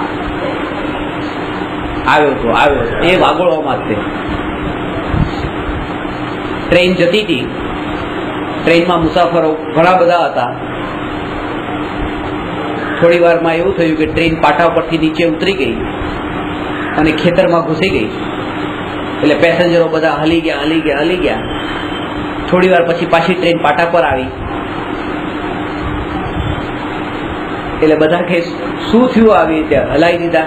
તો એને કીધું કે એક માણસ વચ્ચે આવી ગયો હતો, પાટા ઉપર ઊભો હતો આત્મહત્યા કરવા માટે. કે તું ગાંડો થઈ ગયો? એક માણસ પાટા ઉપર આવી જાય એના માટે આ હજારો લોકો અંદર ટ્રેનમાં સફર કરે છે, એને મારી નાખો. તો આ બધાને હમણાં બધા મરી જાત એનું શું? હજારો લોકો મરી જાત. ટ્રેન વાળાને તો છૂટ હોય, ટ્રેન આંકવા વાળાને એ કોઈ વચ્ચે આવી જાય તો એને બચાવવાનું નહીં, બાકી આ બધાનું પેલા ધ્યાન રાખવાનું. આ બધાને હેરાન કરે. આવ્યો હતો તો કેમ કે હા મારી નાખવો છે, કે હા મારી જ નાખવાનો હતો. એને મારવો હતો પણ એ ભાગ્યો ખેતરમાં, તો ખેતરમાં મારવા ગયો અને ખેતરમાંથી મારીને પાછો આવ્યો પાટા ઉપર. આ કામ કરવાનું નથી. એ આવે તો જેમ છે તેમ ઠીક છે, પણ એ ગયો તો પછી એની પાછળ નથી ભાગવાનું. જ્ઞાની કે છે ઉદય આવ્યો છે, જાણી લીધો, પછી એ ગયો તો એની પાછળ એને વાગોળવાનું નથી, કારણ કે વાગોળમાં ઓળશું વધારે દુઃખ છે. એ સહજતા એનું નામ છે. આવ્યો એને જાણ્યો, ગયો એને પણ જાણ્યો, આવ્યો એને પણ જાણ્યો, ગયો એને પણ જાણ્યો. પણ ગયો તો પછી ક્યાં ગયો ને કેવો હતો ને શું હતું એ વિકલ્પોમાં નહીં અટકવું. આ સહજતા છે. શાંતિનું વેદન કરી શકીએ. શાંતિનું વેદન કર્યું. સુખનું વેદન થાય એટલે એ તો અનુભવ છે. એ તો અનુભવ છે. શાંતિનું વેદન કર્યું. અત્યારે શાંતિ છે એટલે તો આ કાનમાં વાત સાંભળવા બેઠા છું.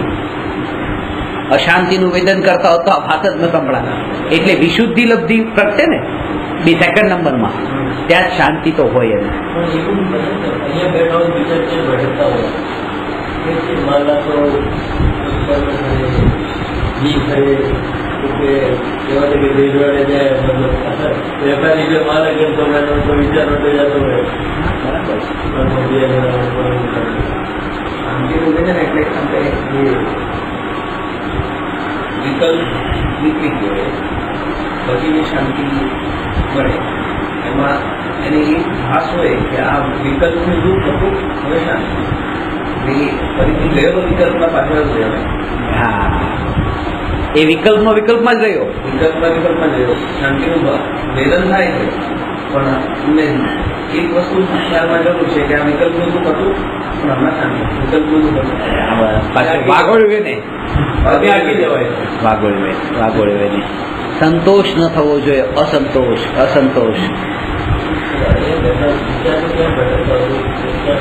એટલા માટે આ બધી જે છે ને માળા રાખવાનું કે માળા ગળો, માળાથી જાપ કરે, એટલા માટે જ છે કે આ ભગવાન યાદ ન રહેતા હોય.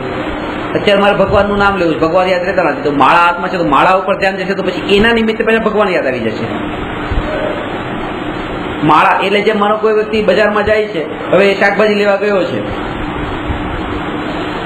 તો શાકભાજી લેવા ગયો છે, શાકભાજીમાં પણ રસ્તામાં જતા એ ભૂલી જતો હોય છે, એટલે એને શું કર્યું, પોતે ધોતિયું કર્યું તો ધોતિયાને ગાંઠ મારી દીધી અને બજારમાં ગયો. એ શાકભાજી તરત ગાંઠ તરફ ધ્યાન જાય એટલે તરત શાકભાજી યાદ આવી જાય. એમાં કે માળા ઉપર ધ્યાન જાય તરત એને ભગવાન યાદ આવી જાય. પણ ખરેખર આવું થતું નથી, કારણ કે જે શાકભાજી ભૂલી શકતો એ પછી ગાંઠે ભૂલી શકે. ભગવાનને ભૂલતો હોય તો માળા ભૂલી જાય. એટલા માટે જ આવું થાય છે કે ભગવાનને ભૂલેલો જીવ જયારે માળા લઈને બેઠો હોય ત્યારે માળા પર ધ્યાન નથી જતું, એનું બીજામાં જ ધ્યાન જતું રહેતું હોય છે. અક્ષર એવું થતું હોય છે માળા લઈને બેઠો હોય એટલે. વિચાર ક્યાં જ હોય, 10 મિનિટ સુધી ખબર પડે કે આપણે ક્યાં પણ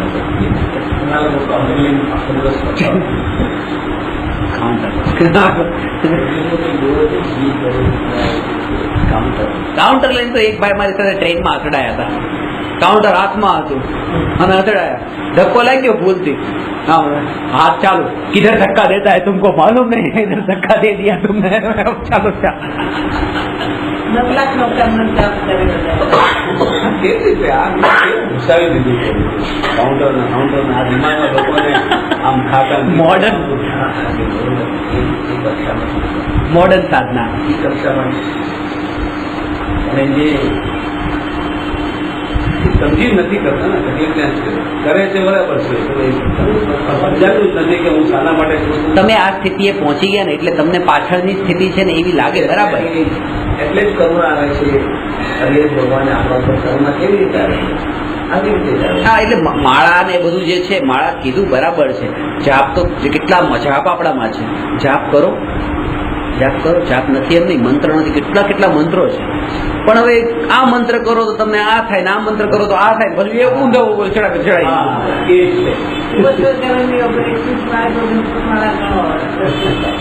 એટલા કરો તો એટલા અમલ નો લાભ થાય, એટલા ઉપવાસ નો લાભ થાય, એટલો એમ થાય. એટલે એ લોકોને એ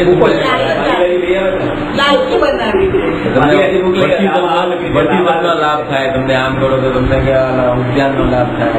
આ બધું કરવાથી હવે આખું નેમિનાથ ભગવાનનું ગિરનાર પર ગયા, ગિરનાર પર નેમિનાથ ભગવાનનું આખો એક જાપ અને એની પછી નીચે વિવાહાદિ ચિંતા નહીં હોતા હે વે ये જાપ કરે, એ જાપ અરે અને નેમિનાથ ભગવાનનો જાપ કરે. એમના પોતાના જ અટકી ગયા હતા લગ્ન. એનો જાપ કરવાથી તમારાથી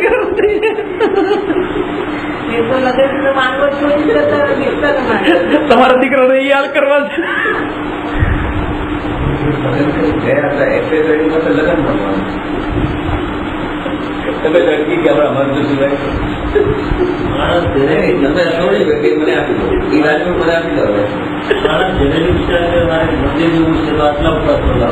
જયારે બહાર નીકળે ઘરથી બહાર તો આટલા ઉપવાસ નિરાશની આગળ આવે તો આટલા ઉપવાસ નો લાભ. એટલે એવું લખ્યું હોય ને ક્યાંક તમે લખ્યું વાંચ્યું છે ને આ બધું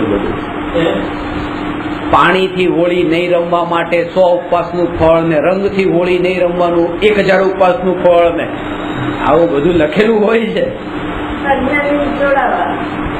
પણ એને છોડાવવા માટે લખ્યું. શું થાય છે ખબર છે? સંસ્કાર એવા ઊંધા પડી જાય છે પેલો પછી એને એવું પકડી લે છે એને મફતના ઉપવાસનો લાભ જોઈએ છે. હા મતલબ એ છે કે મફતમાં જોઈએ છે એ સંસ્કારમાં. અને અત્યારની આ જે સ્થિતિ થઈ છે ને ખરેખર તમને કહું, તમારું જે તમે જે ઘરમાં મોટા થયા ને જે રીતે તમારું સદાચાર વાળું જે આચરણ હું જાણું છું કે તમે જો થાળી ધોઈને પીવું, ચોખ્ખી કરીને તો પીવો, ચોખ્ખી તો કરી જ નાખો, એટલું મૂકો નહીં, દેવ દર્શન કરો, ભક્તિ કરો, બધું કરુણા દયા, પાણી ગાળીને પીવાનું, ઉકાળીને પીવાનું, આ બધું હોવા છતાં તમારા જેવા જીવન તો કે પહેલા સમ્યક દર્શન થઈ જવું જોઈએ. આટલું તો તમારું બધું પાક્કું છે. હવે ક્યાં અટકો છો? વાત એ છે કે એ કેમ નથી થતું? કારણ કે નાનપણથી એ જ સંસ્કારમાં ઠસાઈ દીધું કે આ ધર્મ છે. હવે એને અધર્મ સ્વીકાર કરવા માટે મન માનતું નથી. કરાવ્યું તો બધું સારું હતું પણ એના અંદર આ સંસ્કાર આવો નખાઈ દીધો પાછો કે આ ધર્મ છે, આ ધર્મ છે. અને એના કારણે શું થયું કે જે આવું નથી કરતા એ અધર્મી છે. એટલે પાણી ગાળીને ન પીતા હોય, ઉકાળીને ન પીતા હોય, અધર્મી છે.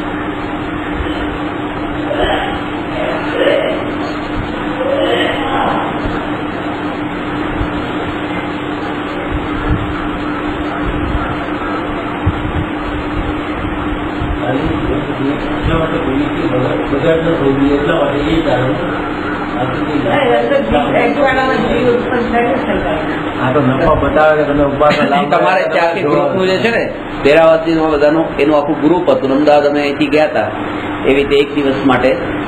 વળતા પાછા આવતા હતા. મને તો બહુ તરસ લાગી ને એટલો સોસ પડ્યો ઉનાળો. બીજાથી બિસ્લેરીનો બાટલો લઈને પાણી પીતો હતો.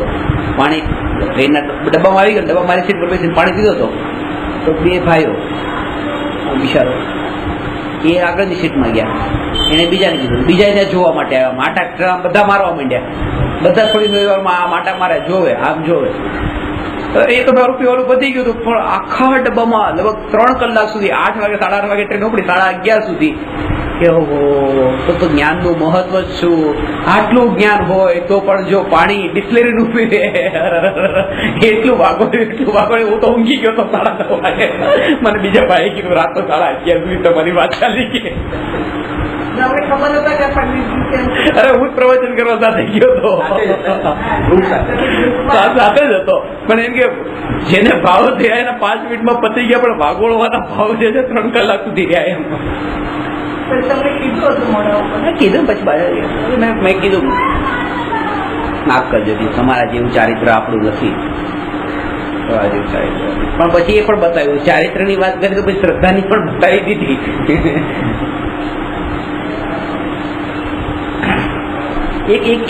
એક પોઈન્ટ ને પકડીને કેટલું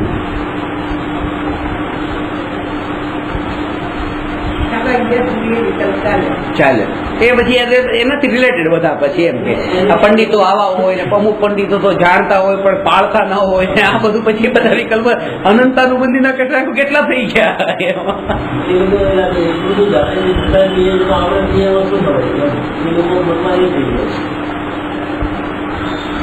બરાબર છે.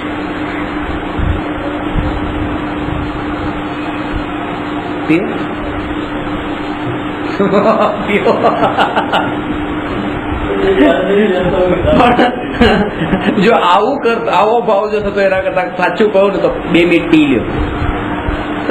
આ 3 કલાકની કુથલી ને નિંદા ટીકામાં પડવું એના કરતા. પણ એક અંદરમાં સંસ્કાર જેવો બનાવી ગયો છે, ના ના ના એ તો ન કરાય, આ હજી મંજૂર છે.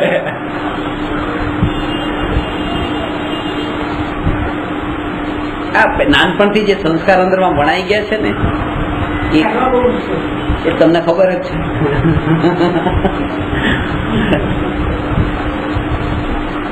નાનપણના સંસ્કાર જે છે ને એ બહુ પુરુષાર્થ માંગે છે, કારણ કે એવું અંદરમાં વણાઈ ગયું હોય. મમ્મી પપ્પાએ કીધું હોય, ઘરવાળાએ કીધું હોય, ગુરુઓએ કીધું હોય, જ્યાં ગયા ત્યાં બધા આ જ વાત કીધી હોય. લોકો જે ખોટું શું છે, આપણે કરીએ પૂજા કરીએ ધર્મ ખોટું શું? હા એ ખોટું નથી. પૂજા ભક્તિ વ્રત બધું કરો, એ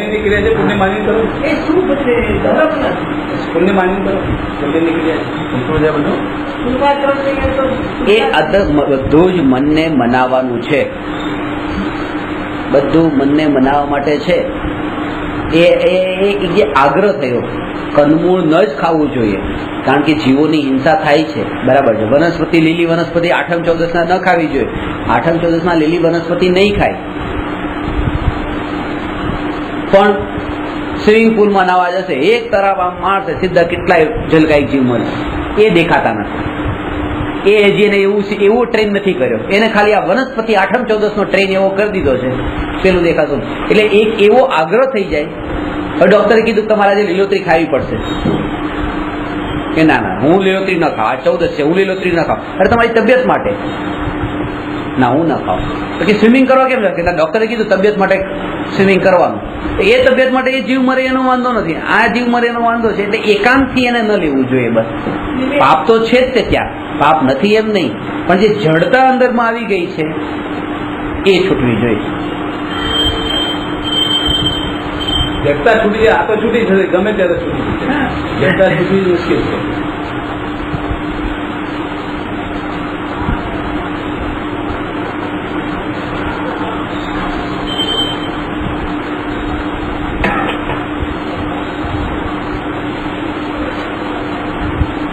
તમારા આવ્યા પહેલા જ વાત કરી તમે, શાકાહારના વેજ ફૂડ પેકેટ એના પર ગ્રીન ડોટ હોય ને,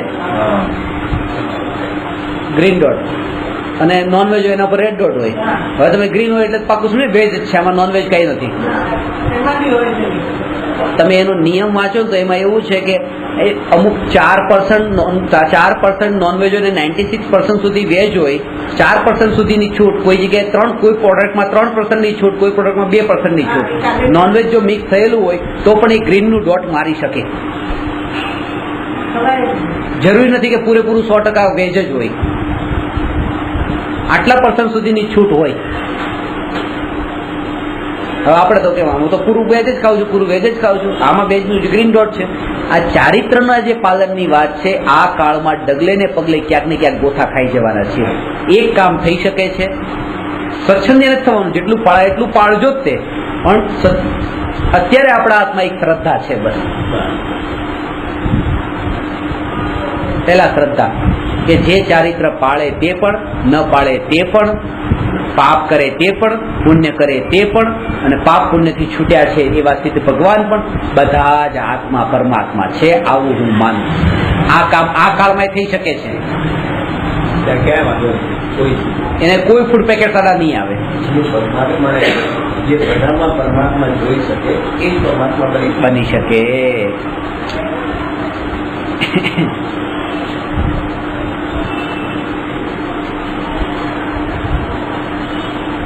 એને બધામાં પરમાત્મા તો પછી દેખાય, પેલા પરમાત્મામાં તો પરમાત્મા દેખાય. પરમાત્મામાં એટલે આદિનાથ ભગવાનમાં, મહાવીર ભગવાનમાં. એટલે ગુરુદેવ કે છે ને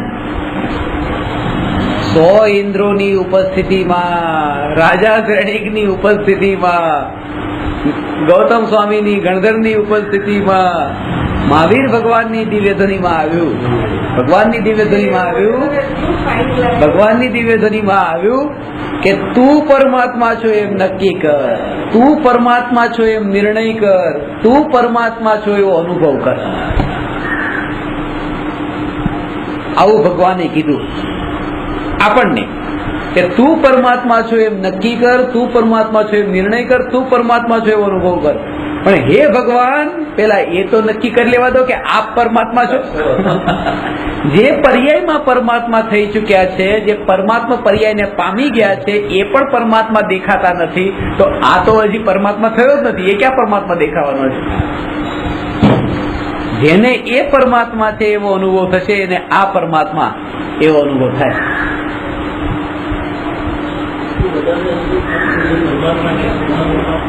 નથી અનુભવ. તમને અનુભવ છે મહાવીર ભગવાન પરમાત્મા છે એવું લાગે તમને? પાક્કું? મહાવીર ભગવાન ઉપર વિશ્વાસ? પાક્કો વિશ્વાસ? હોટલમાં વેઇટર જે કામ કરે છે, વેઇટર કરતા વેઇટર ઉપર વધારે વિશ્વાસ છે મહાવીર ભગવાન કરતા. વેઇટરે ખાવાનું મૂક્યું, તમે કીધું બરાબર છે ને ભાઈ, બધું બરાબર છે ને, ખાવા જેવું છે ને? વેઇટરે કીધું હા ખાવા જેવું છે, હા જૈન છે, ખાવા જેવું છે, ચાલુ કરો.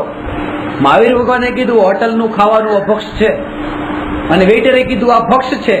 તમે વેઇટરનું માન્યું તો ફટાફટ ખાવાનું ચાલુ કર્યું. વેઇટર ઉપર વધારે શ્રદ્ધા મૂકી મહાવીર ભગવાન કરતા.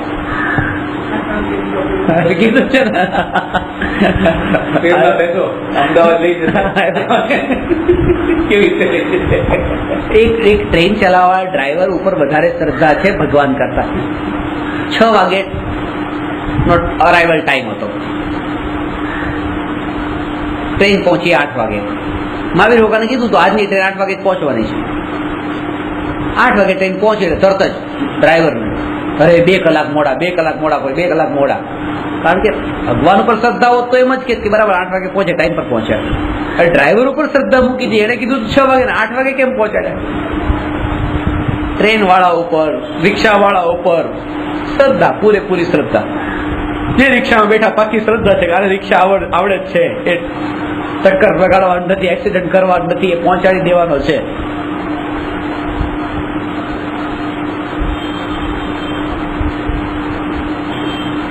હું પહોંચું જ છું, બસ તમે ચિંતા નહીં કરો, હું આવું જ છું, બસ પહોંચું જ છું.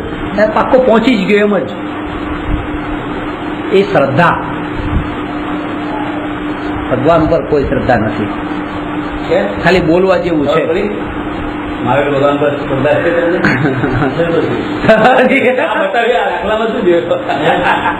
ખાલી બોલવાનું છે, બોલવાનું છે, બોલવામાં છે, એકચ્યુઅલમાં આત્મામાં નથી. આપણા જે જાગૃતિ મહાવીર ભગવાન ને માનો છો? ક્યાં માનીએ છીએ? એ છોકરો કે હું મારા પપ્પાને બહુ માનું, મારા પપ્પાને બહુ માનું. હવે એના ઘરે ગયા, પપ્પા કીધું બેટા પાણી પાણી પાણી. પપ્પા પાણીનો ગ્લાસ માંગે, પાણી તો આપ. ના ના, હું મારા પપ્પાને બહુ માનું છું. પપ્પાનું કયું માને તો એ પપ્પાને માન્યા કહેવાય. મહાવીર ભગવાને કીધું કે રાગ દ્વેષ નહીં કરો. કયું કર્યું મહાવીર ભગવાનનું? તો મહાવીર ભગવાનનું કયું ન કરે એને મહાવીર ભગવાનને માન્યા જ નથી. ખાલી બોલે છે આવી રીતે પેલા છોકરાની જેમ, હું તો મારા પપ્પાને બહુ માનું, મારા પપ્પાને બહુ માનું.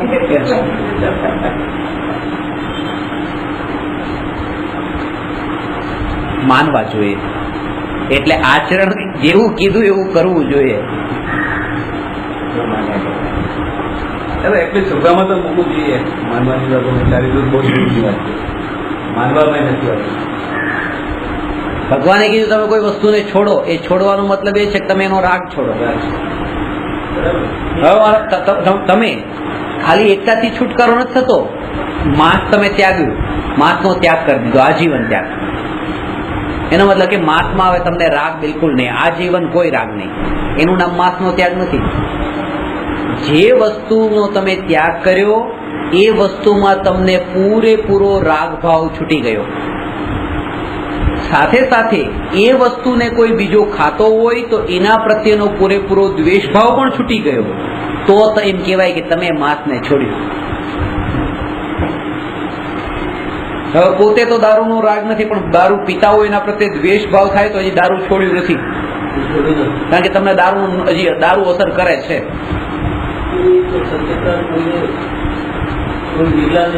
એ જ્ઞાની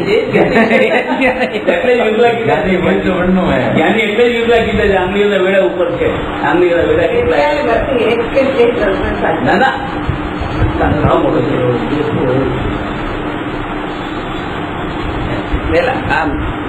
એટલે વિમાનમાં તો આવું બહુ જ થાય.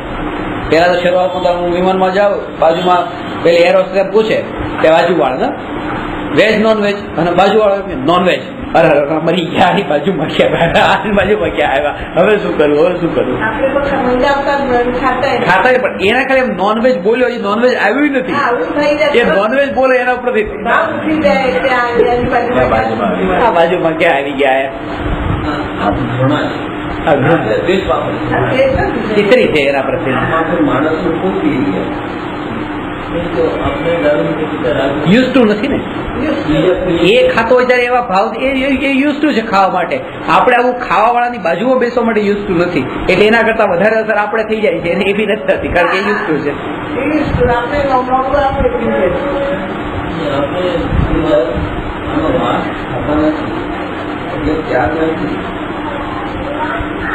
માંસ ખાતા નથી, એ ત્યાગ માંસનો નથી.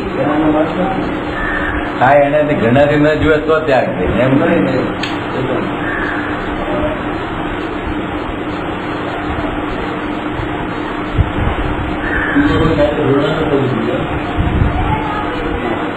રસની ત્યાગ હોય ત્યારે માસ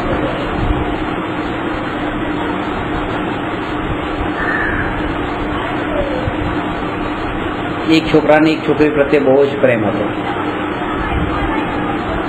પછી કોઈ પરિવારના કારણો વરસાદ પછી એને લગ્ન નથી, એટલે કે ચલો હું એને છોડી દઉં, જવા દો. હવે મારે એની સાથે કોઈ સંબંધ નહીં, કોઈ સંબંધ નહીં. થોડા વખત પછી એ છોકરાને ખબર પડી કે છોકરીએ કોઈ બીજા છોકરા જોડે પ્રેમ થયો અને એની જોડે લગ્ન કરવાની છે. આ છોકરા એને એસિડ નાખી દીધું મોઢા ઉપર કે પતી ગયું, તે તો છોડી દીધી હતી ને. છોડવાનો મતલબ એ છે કે એના પ્રત્યે રાગ છોડવો, એની સાથે જે કંઈ પણ કોઈ રાગ એ પણ છોડવું. પણ હજી એ પડ્યો છે ભાવ અંદરમાં રાગનો, છોડ્યું નથી પૂરેપૂરું, નહીં તો એને અસર જ ન થાય. પછી એને પોલીસે પૂછ્યું કેમ મારી નહીં તો કોઈની નહીં. કોઈ ન થાય, કોઈ ન થાય.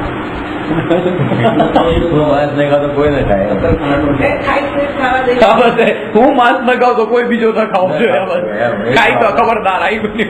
હું ન ખાવ તો બીજો બી ન ખાવ. એને તો પેલી છોકરીને કહ્યું આ માંસ ને નથી કરતો, પછી તો માંસ ને ખાવા વાળા કોઈ ત્રીજાની ઉપર જ પાછું કરે છે.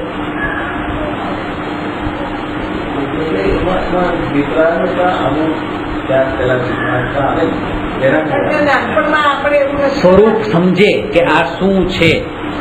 તમે અત્યારે અહીંયા બેઠા છે, 99% લોકો એવા છે આખા દેશમાં કે જે માંસ નથી ખાતા, ચિતરી ચડે છે, સુખ છે, એના સુખ છે. બાકી એમાં અનંત જીવોનો ઘાત થયો છે, એને પણ કષ્ટ મારા જેવું થાય છે. આવા વિચારે કરવાનો ક્યારે ટાઈમ નથી મળ્યો. નાનપણથી એના પ્રત્યે સુખ છે. જેમાં જે વખતમાં એ વિચાર હશે ને, એ વિચાર બધી જગ્યાએ તકલીફ થશે. કારણ કે માંસનું બનાવેલું કોઈ પ્રોડક્ટ હોય ને, કોઈ માંસનું બનાવેલું કઈ હોય, મને એક ભજીયું પડ્યું છે જેમ પડેલું છે, અને અહીંયા એક માંસ ખુલ્લું પડ્યું છે, આમાં આમ લાગે ના ના આનાથી દૂર રહેવા જેવું છે. આના લાગતું નથી, કારણ કે હજી સુખ જેવું દેખાતું નથી. છે તો ખરું એમાં પણ. એટલે વનસ્પતિમાં પણ આટલા જીવ છે, એમાં રસ છે, એમાં સુખ છે. જે ખાઈએ છીએ આઠમ શબ્દ છોડીને, બાકી તો ખાઈએ જ છે. ખાઈએ જ છે. આ નોનવેજ કરતા ઓછું. હા, નોનવેજ જ છે ને એ.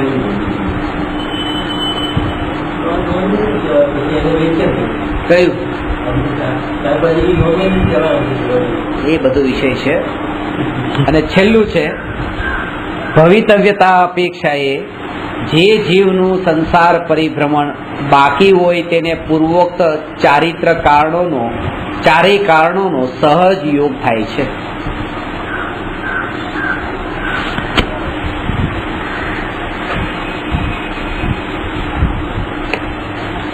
જે જીવમાં રાગ થવાની હોનહાર હોય તે જીવને રાગ થાય છે. કારણ શું નીકળ્યું? જ્ઞાનીને પણ જ્ઞાન તથા શ્રદ્ધાનમાં રાગ સંબંધી હેયપણું દ્રઢ હોવા છતાં રાગ થાય છે, પરંતુ રાગમાં મારાપણું નથી.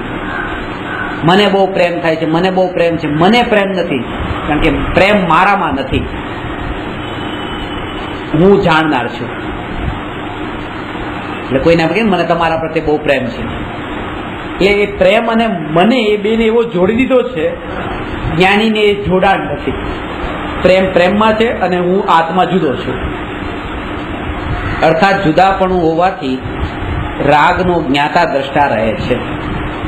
એ જ્ઞાતા દ્રષ્ટા જ્ઞાની જ રહી શકે જેને રાગ અને અરાગી એવા બંનેનું ભેદ જ્ઞાન હોય કે આ રાગ છે અને હું અરાગી ત્રિકાળી ધ્રુવ ભગવાન આત્મા છું. એ જ્ઞાનીની દશા છે. એ વાત થઈ. હવે 266મો પ્રશ્ન છે, ત્રણેય કાળના સમયની સંખ્યા કેટલી હોય છે? અને એની આગળ છે મતિ જ્ઞાનના ભેદ. એ ચર્ચા આપણે બંને પ્રશ્ન આવતી વખતે લઈશું. નમો અરહંતાણમ નમો સિદ્ધાણમ નમો આયરિયાણમ નમો ઉવજ્જાયાણમ નમો લોએ સૌવસા